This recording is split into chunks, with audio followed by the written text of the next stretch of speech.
Explorers on the edge of the galaxy discovered a new species. The ruling powers, known as the Great Three, quickly decided this species would be an easy conquest.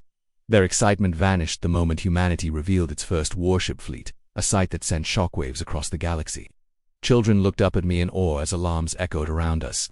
The Great Three had expected to find a primitive death world race, just beginning to explore space. Instead, their Skokandi invasion fleet ran straight into humanity. Within hours, the terrified fleet limped back home, whispering stories of their narrow escape from what could have been the most humiliating defeat in galactic history.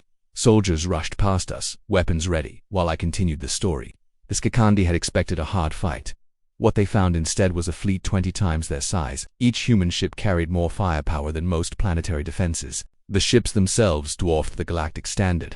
Built by a species of seasoned war veterans who already ruled 3 vassal states and had wiped out another race entirely, the Skokandi thought their first contact would be simple: invade, crush, resistance, and capture slaves. But when they entered human space, they were met by 6 massive battleships, a full support fleet, and a single colony under protection. Outgunned 10 to 1, the slavers were destroyed in moments, and this was only a local defense fleet. Panic spread across the Great Three.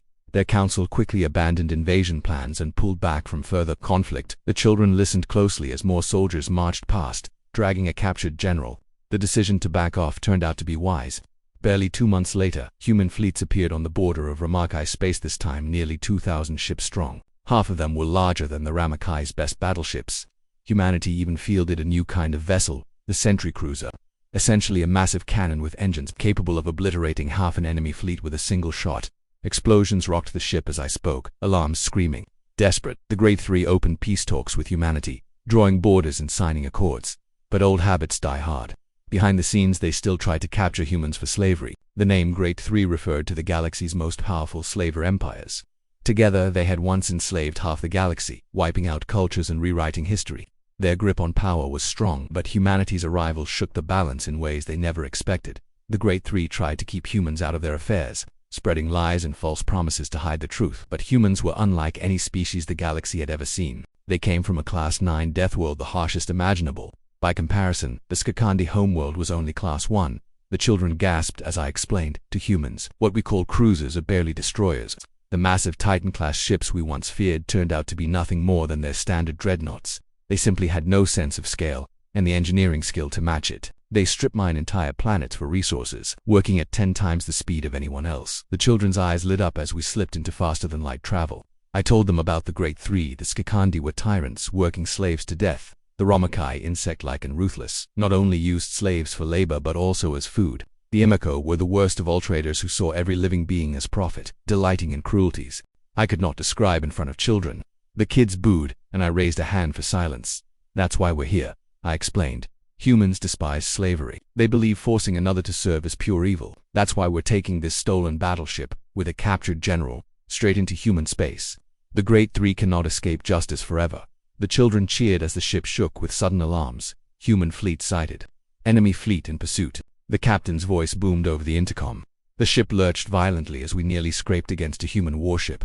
A furious voice erupted through the radio. Jesus Christ, watch where you're going. Who the hell jumps out of lightspeed that close to a star? Are you insane? The humans were angry, and it didn't take long before tractor beams locked onto us. Our ship was dragged helplessly toward a colossal carrier 10 times larger than one of our cruisers. The blast doors sealed shut behind us, trapping us inside. Prepare to be boarded, came the order. Moments later, the hatches were blown open, and a wave of heavily armed humans stormed in.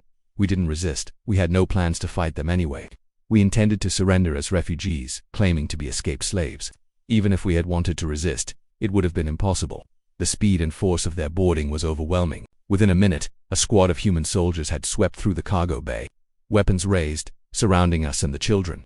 Humans were not just strong, they were unstoppable. The human soldiers froze, stunned by what they saw: disarmed troops from many species, a captured general, and a cargo hold full of children. No one seemed to know what we were doing here. Before anyone could ask, the comm system blared. Unidentified fleet entering the system. 200 ships, cruiser class and lower. I couldn't help but laugh. Cruisers? Those aren't cruisers, you silly humans. Those are battleships. One of the humans holding a datapad frowned. No, they're not. That's way too small for a battleship. That's just because you freaks of nature don't understand scale. I snapped back, still grinning. You don't know how to build small. A booming voice interrupted over the comms. Stand and deliver. Return our property immediately. The children stiffened at once, indoctrination kicking in as they recognized the voice of Grand Admiral Thrathronta, one of the Skakandi's most feared leaders. Humans, the Admiral thundered, I order you to return what is mine. The room filled with confused shouting human officers demanding answers, the Skakandi yelling demands, and our own soldiers standing frozen, caught between both sides. In the middle of the noise, a human officer entered the cargo bay. His rank was obvious from his uniform and medals, and the soldiers around him snapped to attention. He didn't raise his voice or join the argument. Instead, he calmly walked among us, inspecting the children with sharp, unsettling eyes. Sergeant, he said evenly. Yes, sir. You're trained in remote devices and explosives. Affirmative, sir. The officer pointed at the metallic band strapped to the children's necks, wrists, and ankles. Do you know what these are? The sergeant crouched, examined one, then carefully worked on it with a toolkit. With a small click, the collar sprang open. The child screamed, clawing at his neck, then froze, realizing it was gone. Relief washed over his face, and he burst into tears, leaping into my lap. The sergeant held up the device. It's a remote shock collar, sir. Explosive charge built-in, designed to fry the nervous system. Crude design, honestly. Nothing compared to the ones the Revad pirates use. I can disable the links and neutralize the charges. Do it, the officer ordered. Yes, sir. The sergeant moved quickly from child to child, dismantling the collars while the background coms still carried the Skakandi admirals enraged, shouting. Another officer entered the bay, this one with equal or slightly higher rank. The first officer nodded to him. Morning, Fleet Commander Kohaku. Morning, Admiral Jox. The commander replied. He picked up one of the discarded collars and examined it with disgust. Looks to me like we've got a group of escaped slaves on a stolen warship trying to use us as cover. Looks to me like the Great Three have been lying to us, Jox answered, his voice hard. Our spies and their counsel were right. Every bit of intel was solid. The two men walked closer, their eyes on me. I held the crying child tight while the humans around us dismantled the last of the collars. A human soldier stepped forward and began to disarm my collar. We exchanged a glance, tired, knowing, and said nothing.